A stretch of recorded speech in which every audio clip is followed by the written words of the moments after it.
Why some people need constant noise around them. Some people do not like silence. Not casually. Not in a mild aesthetic way. They need something on. Music, television, podcasts, background conversation, notifications, traffic, a fan, a voice, a screen, a constant sound layer between themselves and the room. And if the room becomes too quiet, something in them tightens, restlessness rises, thought gets louder, time feels heavier. They do not always know why. They just know silence feels strangely difficult to remain inside for too long. That reaction is not always about preference. Very often it is psychological. Silence is not empty for the human mind. Silence is revealing.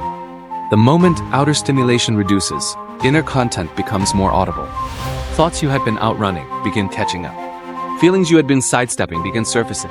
Memories, regrets, unresolved questions, self-evaluation, anxiety, longing, identity discomfort. The soundscape outside had been helping keep the soundscape inside at a manageable distance. Remove it, and the internal room becomes much harder to ignore. That is why some people need constant noise around them. Not because sound itself is the goal, but because sound can act as emotional cover. Noise does not only fill space. It interrupts self-contact. It breaks continuity.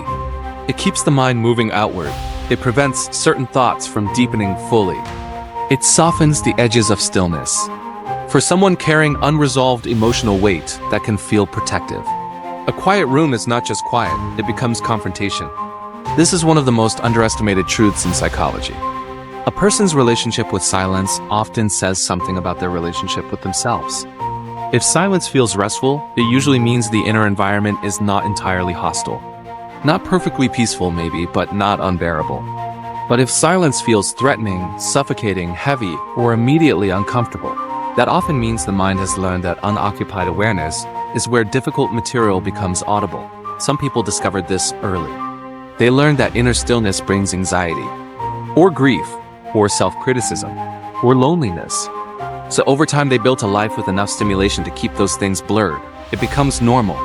Music while dressing, podcasts while driving, TV while eating, audio while working, sound while sleeping, noise in every transition, noise between thoughts, noise between emotions, noise between the self and the self.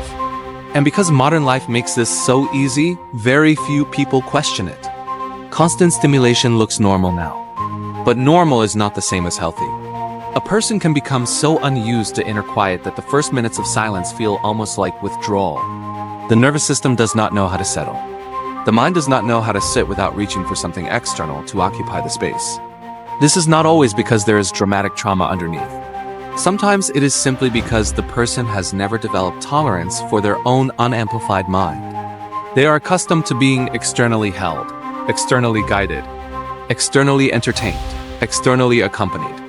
And without that, they feel the raw texture of their own mental climate too clearly.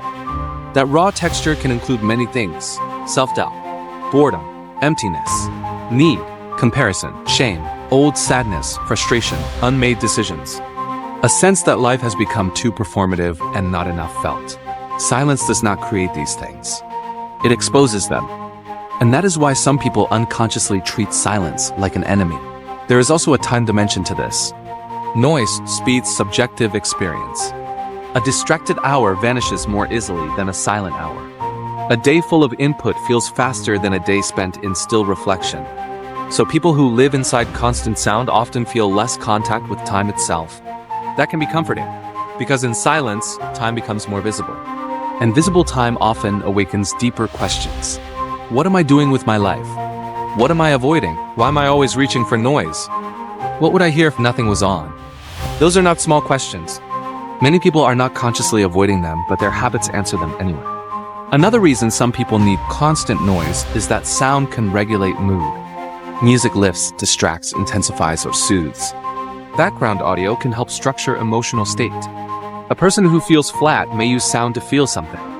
A person who feels overwhelmed may use sound to cover inner noise. A person who feels alone may use voices to simulate companionship. A person who feels emotionally empty may use constant input to avoid touching the emptiness directly. Again, none of this is necessarily immoral or pathological in a severe sense. It is adaptive. But adaptation becomes costly when the person loses the ability to be with themselves. Without mediation, silence starts feeling impossible. And anything that cannot tolerate silence often has unresolved dependence built into it. Some people also use noise to prevent thought from finishing. This is subtle.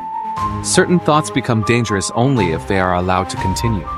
The beginning of the thought is manageable, but not the conclusion. So the mind interrupts itself with stimulation, a quick scroll, another song, another voice, another video, another task, another message, another burst of input before the thought deepens into feeling. This is how a person can remain functional for years while staying slightly disconnected from deeper emotional truth. Noise becomes a gatekeeper. It lets in only what can survive surface conditions. Anything deeper struggles to fully arrive. This is why silence can suddenly make someone emotional, or anxious, or tired, or self-reflective in ways they did not expect. The silence did not invent anything. It simply removed interference long enough for the deeper layer to become audible. And there is something else. Silence often removes social performance too. When nothing is happening externally, the mind is no longer busy being someone for others. No one to impress. No content to consume. No role to maintain. No immediate demand. Just being. For some people, that is relief. For others, it is terrifying.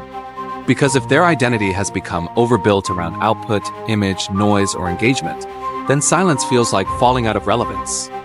That is why some people need constant sound not only to avoid pain, but to avoid psychological emptiness. Noise reassures them that they are still connected to something, still in motion, still in the stream, still buffered from the unnerving intimacy of simply existing. Healthy silence, though, does something important. It brings a person back into contact with what is true underneath noise, not always pleasantly, not always immediately peacefully, but honestly. It lets the mind settle enough to reveal its own habits. It lets grief speak. It lets fatigue become visible. It lets self-criticism be heard clearly enough to be challenged. It lets longing become conscious.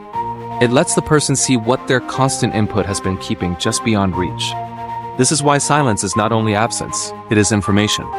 And that is why learning to tolerate silence can be psychologically transformative. Not because every moment must become meditative, but because without some capacity for stillness, a person remains too dependent on stimulation to know what their inner world actually contains. They become externally accompanied but internally unknown to themselves. The goal is not to demonize music, media, or sound.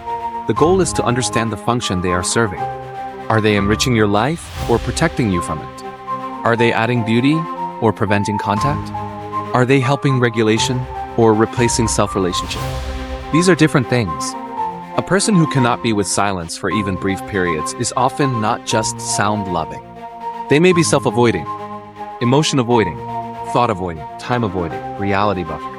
And once that becomes visible, change becomes possible, because the deepest growth often does not begin in noise. It begins when noise is no longer needed at all times to keep the person from hearing themselves. That is why some people need constant noise around them, not because silence is empty, but because silence is where the mind starts telling the truth. Silence is difficult when inner truth has been kept at a distance.